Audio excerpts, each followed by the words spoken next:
8th grade, Mrs. Hendrick here. This is Math 8, May 14th. We are in Lesson 26.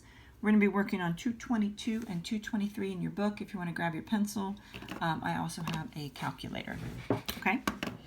All right, so we're working more with volume. Yesterday we talked about the volume of cylinders and cones and spheres. All right, we're going to compare the volume of cylinders to cones, okay? Obviously, if you look at these, this part looks similar, but there's a lot more in a cylinder than there is in a cone, right? The volume of the cylinder is pi times radius squared times the height, right? And the volume of the cone is a third of that. So this is 1/3 the size of that. Okay?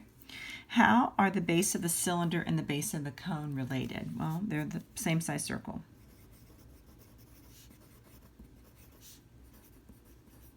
The blue parts are the bases. How are the heights of the cylinder and the cone related? Well, this is 3 feet, and this is also 3 feet. We'll say they are both 3 feet. Find the volume of the cylinder. Write your answers in terms of pi. Okay, what that means is you don't have to put in 3.14. You can just leave pi as pi. So find the volume of the cylinder. So the volume of the cylinder is pi times radius squared times the height. So let's plug in some numbers. Let's leave pi as pi. What's the radius? Right, halfway across the circle. 4 squared times the height. Okay, so what should I do first? I have to do the square first, right? So, right, order of operations says do this first. So, pi times what's 4 times 4? 16 times 3. What's 16 times 3? 16 times 3 is 48. Now, the only thing that they're going to do, does our book do it? Yeah, is they usually put the number in front of pi. So the digits go first, 48 pi. If you wrote pi 48, I would have marked it wrong. Okay, and then this is volume, right? 3D. So I need what units? Feet to the third power, cubic feet. Okay? So the only thing I didn't do is I didn't turn pi into 3.14. So I could do 48 times 3.14, and then I would get a number with a decimal. Okay? Find the volume of the cone. Again, write your answer in terms of pi. So for the cone, volume is 1/3 pi times radius squared times the height. So I'm going to keep my 1/3 pi times the radius was 4 squared times the height was 3. Okay, well, let's jump through this quickly. 4 squared is 16 times 3 is 48. So I need 1/3 pi times 48. Well, I'm not going to take a third of pi, but I can take a third of 48. So all I'm going to do in my calculator is do 48 divided by 3. Right? 1/3 times 48. A third of 48 is 16. And then, right, put that in front of the pi. And again, these are still feet cubed. 1/3 times pi times radius squared times h. Remember, this is commutative, so order doesn't matter. I can multiply any one of these.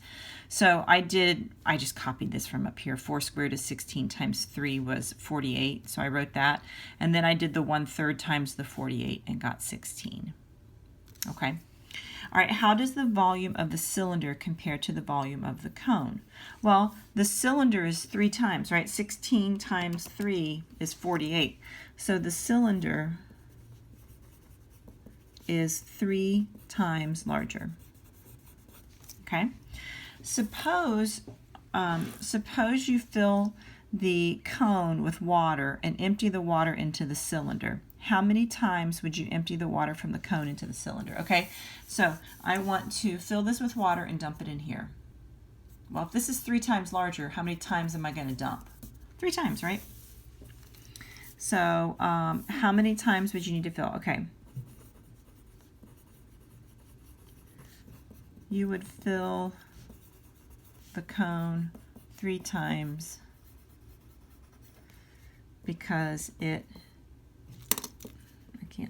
because it is 1/3 the size of the cylinder.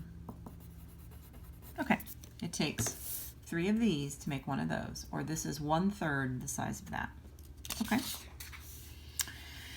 All right, the formula for volume of a cylinder is volume equals pi times radius squared times height. The formula can also be written as this. We talked about this yesterday. Volume equals capital B times H. What is that capital B? Well, if you go back, let's pull out yesterday's page. Okay. Right here. Area of the base, right?